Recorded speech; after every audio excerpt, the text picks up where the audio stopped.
Alright, bro, so I'm doing this video to talk about why black people in the conscious community, every time you expose one of these scammers, every time you expose one of these con artists, motherfuckers are popping in the comment section telling you, okay, you have a lot of critiques, but what's the solution?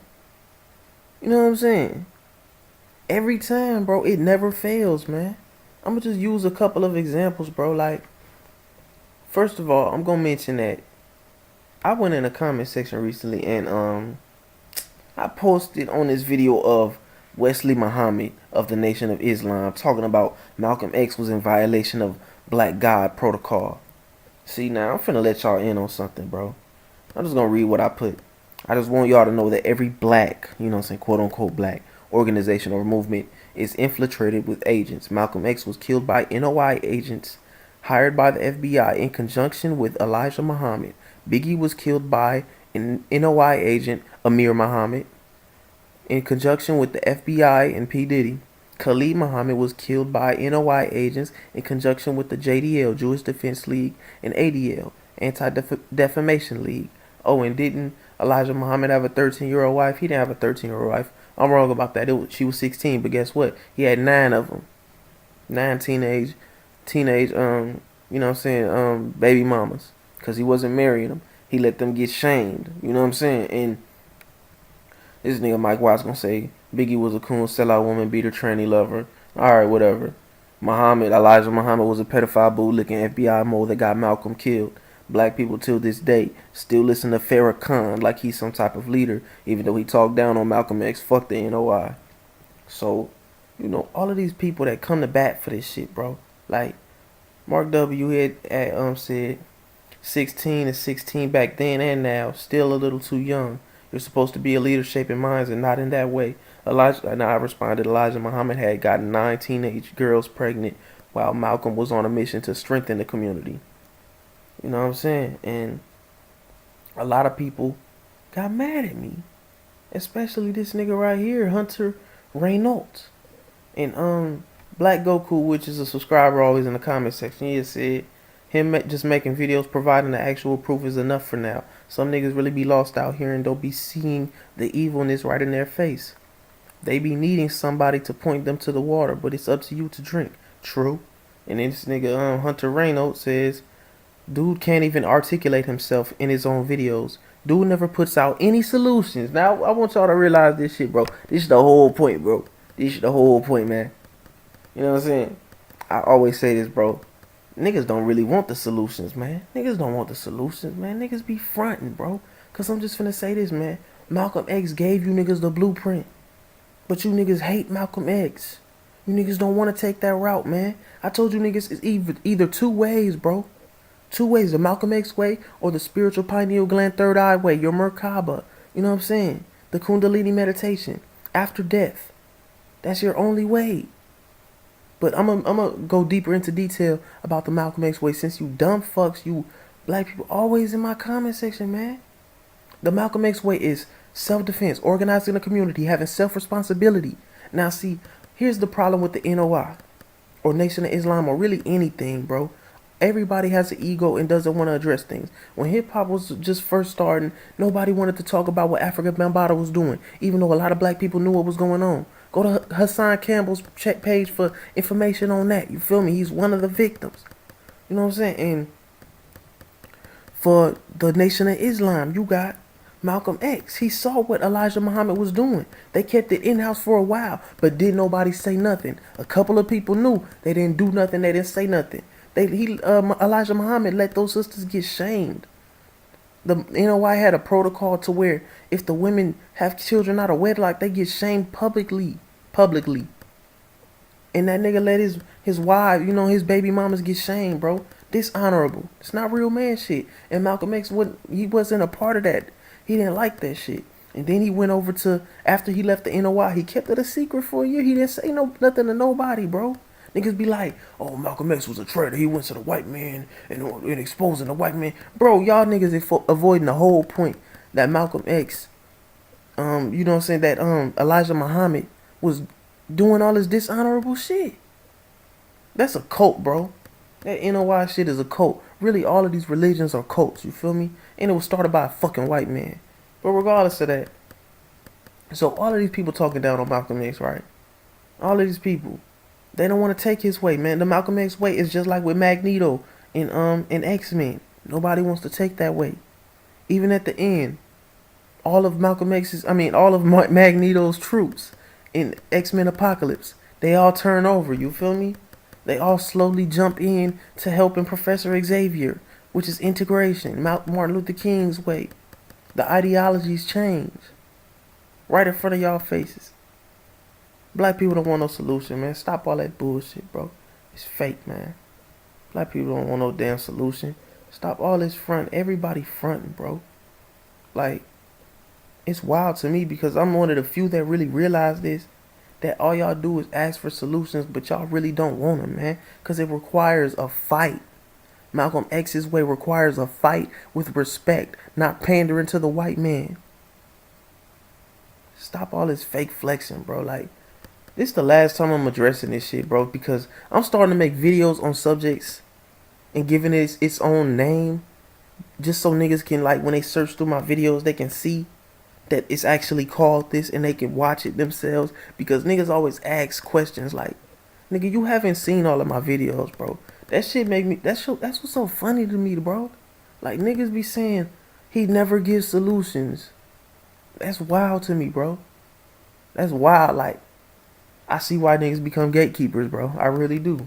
Because dumbass people like that, you feel me? They want to stay stupid. They don't want to actually do research. It's crazy, bro. It's really wild. But that ain't the only comment. I seen some comments in I'm gonna mention this as well, because a lot of black people, they get mad at this right here. You know, I listen to Brother Sanchez and I listen to RFG Chosen One. They both have good points. They were together at one point when they were teaching, but they broke off on the flat earth thing, you know what I'm saying? And that's their own decision. That's why I really take no side in that shit until further notice, you feel me? Even though I kind of lean towards flat earth a little more, but I'm still not 100% sure, just because of a couple of things I'm gonna mention. I'm gonna make a whole video about that just to explain my point about that. It's probably gonna go in my video that I got coming up. It's gonna be heat. But also, Brother Sanchez had released a video going in on the conscious community. It's called Secrets in New York, History of the Black Conscious Hustle, and How It Robs Us of True Spirituality. Now this when he went in, you feel me? And in this comment section, bro, you got black people. You got black people in the comment section, man, that's trying to, you know what I'm saying? They're like, every time you expose agents, nigga, Brother Sanchez exposed all of the agents, bro. And niggas is coming in here like, this nigga says, shit is counter-proactive, want to see the groundwork you laid, not just shitting on your own kind. Typical, it's what we do, tear down instead of build up peace. Niggas don't say shit about Sonetta doing this shit. Niggas don't say shit about Pharaoh causing a beef between the House of Conscience. Niggas don't say none of that shit. You feel me? Niggas just mad because all of these niggas is getting exposed as agents, bro. All of these niggas, a majority of these niggas in the conscious community are agents, bro. Niggas can't realize that. They scammers, agents. Nigga, the fact that the Hebrew Israelites can sit on a street corner and put up the white man as the devil on the corner, bro. Dressed up like that. In my opinion, bro, if a gangbanger can't even sit on the corner, if 3 gangbangers in my hood in Los Angeles can't even stand on the street corner without getting pulled up and get hit with a gang injunction, get hit with gang enhancement charges by standing on the street corner together, why the fuck are the Hebrew Israelites posted up like that? You feel me? These niggas fighting motherfuckers and all type of shit. They calling motherfuckers the devil. They trying to wage war against the white man. Nigga, they agents. I don't get no fuck with nobody say, bro. Niggas ain't finna fool me like that, bro. Nigga, I'm not stupid. You feel me? So, and this ain't the only thing, man. It's a bunch of other people saying shit too. Like, look at this comment right here, man. You got niggas that saying, shaking my head. Look, this is a prime example, my nigga. Shaking my head. What's the solution, my brother? This is truly disappointing. I used to really think you were a positive brother trying to uplift and help black people ascend. You see this shit, bro, man. You see this shit? Nigga, if you watch this video of Brother Sanchez, bro, he just telling y'all the truth. Why you niggas mad at the truth? Because he exposing what y'all believe in, man. He exposing the agents. He exposing every fucking thing, bro. Another video tearing down some positive aspects of black culture. Niggas think that just be... I don't know what to say, man. Look, man. Niggas think that just because the Nation of Islam is, you know, it has black people in suits and they're doing right. They're wearing suits. They're fighting. They're not doing nothing, bro. They think that that's some type of progress, bro. Niggas probably think that these fraternities, these black fraternities, are progress. No, it's not.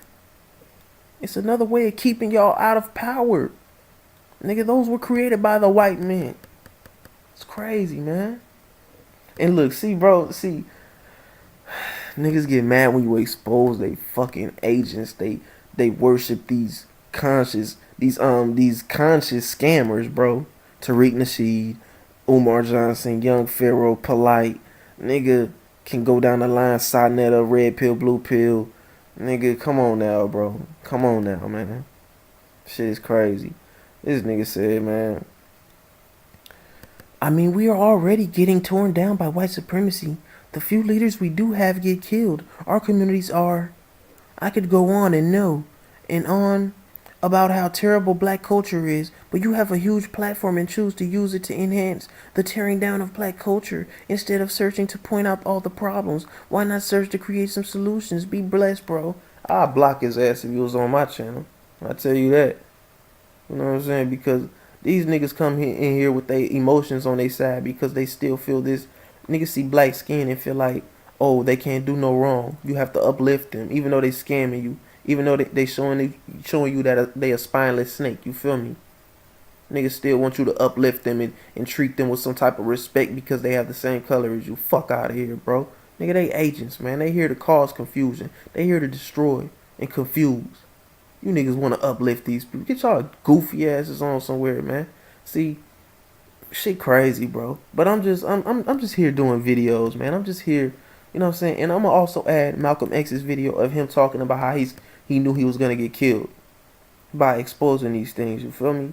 Because when he went to the mosque, when he went to the Mecca, I say mosque all the time. When he went to the Mecca, he saw Chinese Muslims, he saw white Muslims, he saw all of them, and he realized that the white man isn't the devil. All of this bullshit y'all teaching, niggas, the Nation of Islam teaches that the black man is God. Now, if y'all see my videos, y'all know for a fact that shit is wrong, bro. You know what I'm saying? Man, look, I got a video coming soon where I'm gonna touch on this subject in deeper detail. It's the Sims video. Y'all, look, it's coming. The information just hit me, you know what I'm saying? So the video is being made. Like I said, bro, I can't do a video on something, a deep subject like that, until all of the information hits me. You know what I'm saying? Unless it's going to be dual, and I don't want no dual videos to where I'm surface leveling my way through the information, bro. It has to be, like, it has to be exact. It has to be hard hitting, you feel me? And I have to give examples from my mind. So just be prepared. But yeah, man, I'm going to let Malcolm talk, you know what I'm saying, of these agents out to get him, you feel me? These agents in the Nation of Islam, they were still running around here, bro. They still here today. These Hebrew Israelites, all of them are agents, bro. Every single one of them, House of Consciousness. These people refuse to even think of researching flat earth, bro. That's how disrespectful these people is. Because a lot of this stuff, people like this stuff in the conscious community, they all wanted to go. Just watch this video on Brother Sanchez, man. I've already known this, you know what I'm saying? But I'm just gonna let y'all realize that. So with that being said, I'm gonna let my boy Malcolm talk. R.I.P. to him. Peace. Oh yeah, you can hear it. All right. Minister Malcolm, when you broke with Elijah Muhammad back in March, you said it was because the black Muslims were too narrowly sectarian and inhibited, and because Elijah Muhammad had become blindly jealous of you and the personal following you had gathered. I said the first part, but the last part, I didn't say that Elijah Muhammad himself had become blindly jealous. I mentioned that it was his family and the officials in Chicago. Everything that I said always was designed to protect Mr. Muhammad himself, primarily because the image that he had created was the image that enabled his followers to remain strong in faith and things of that sort, and I didn't want to see any adverse effect or negative result develop in the faith of all of his followers. But actually, despite the fact that I tried to protect the Muslim movement, if you'll notice, they used their newspaper to slander me and to label me as a hypocrite and as a rebel, and Mr. Muhammad himself said that I defected. Well, in reality, I never even left the Muslim movement. They put me out. And they put me out because of what I knew, and what I knew was told to me by Mr. Muhammad's son, Wallace Muhammad himself. They put me out and they put him out. Well, now, first of all, let's find out what it is that Wallace Muhammad, Elijah Muhammad's son, told you. Well, number one, if you notice, the stick that I always used in presenting, representing, and defending the Muslim movement was the fact that it had the ability to reform the morals of the so-called Negro community. It eliminated drug addiction, alcoholism, fornication, adultery, loose sexual behavior, which meant that it eliminated bastard babies, illegitimate children. Well, as long as I knew that this was what it represented and it gave me a strong stick, I could represent it and defend it. But we had a law which was that whenever any Muslim became involved in any kind of sexual relationship with someone to whom they weren't married, that person would be brought before the Muslim community, humiliated, and then isolated for from 1 to 5 years. This was our law. Well, in 1954, a teenage sister left Detroit and became one of Mr. Muhammad's personal secretaries. And there in the Chicago office, she became pregnant after being there for a year, and she was brought before the Muslim community and humiliated and isolated. And a year later, another secretary, this time one from Lansing, Michigan, came to Chicago. She also became pregnant. She was brought before the community and humiliated and isolated.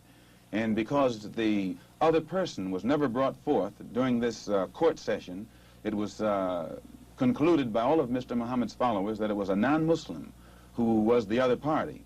Well, we grew so rapidly that in 1957 or 58, the secretarial staff was expanded to, I think, 8 teenage sisters.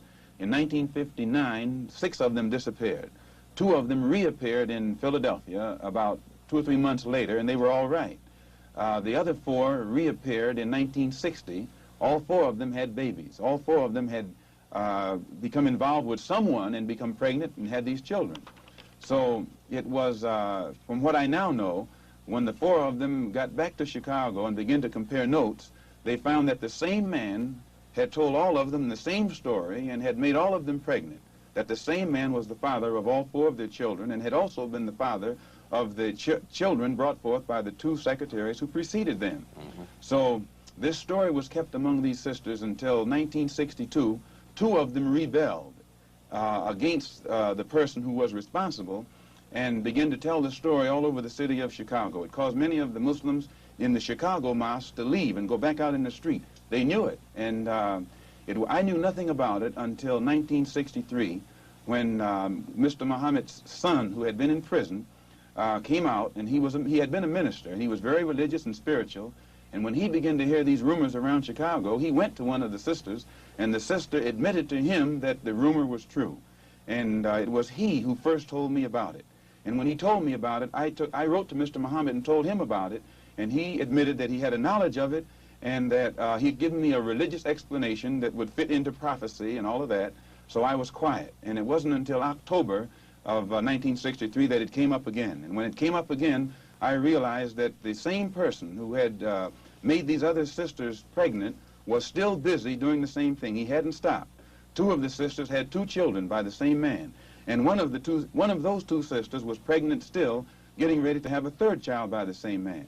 So when it was known among the Chicago officials that I had a knowledge of this, they became very fearful of me. They became very antagonistic toward me, and they had to do something to diminish the authority that I had, for fear that if this became public knowledge, the followers would leave the Muslim movement and follow me. And it was at that time that they used the statement that I made against President Kennedy as a pretext to cut my authority and Some other things happened that finally produced the split or forced the split.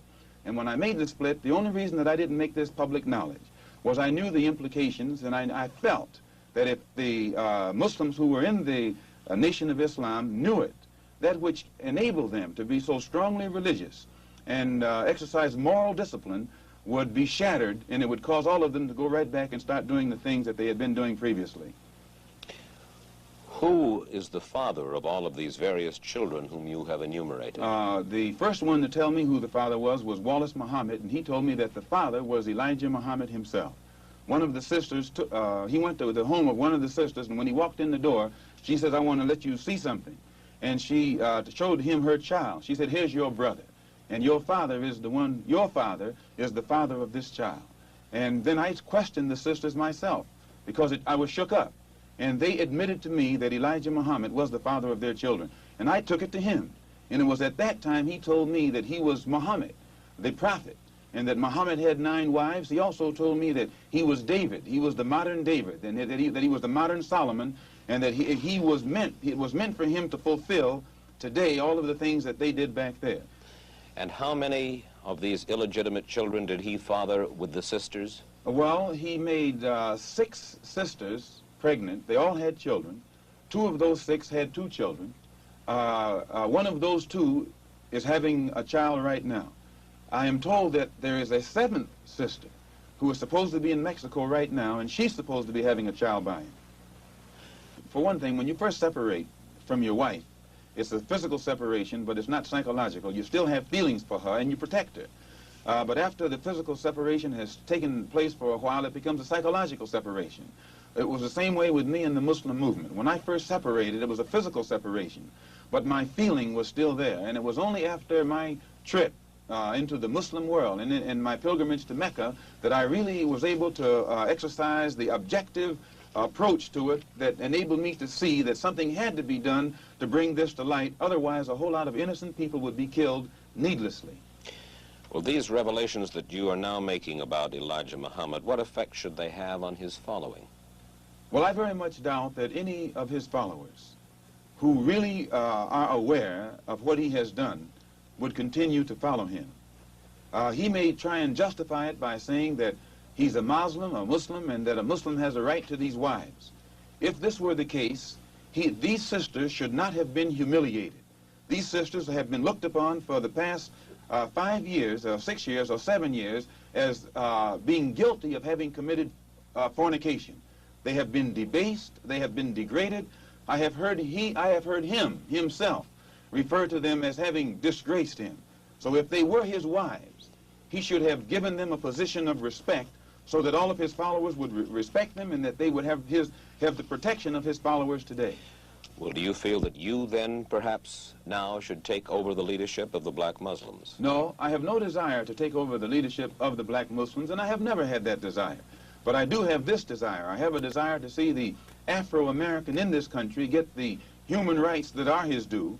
I believe that the Islam religion is the best religion for our people because it creates unity and it gives one dignity and racial confidence and all of these things that are necessary to make a complete human being. Are you not perhaps afraid of what might happen to you as a result of making these revelations? Oh, yes. I probably am a dead man already. What do you mean? Well, when you understand the makeup of the Muslim movement and the psychology of the Muslim movement, as long as I myself, by having confidence in the leader of the Muslim movement, if someone came to me and I had no knowledge whatsoever of what had taken place and they told me what I'm saying, I would kill them myself. The only thing that would prevent me from killing someone who made a statement like this, they would have to be able to let me know that it's true. Now, if anyone had come to me other than Mr. Muhammad's son, I never would have believed it even enough to look into it.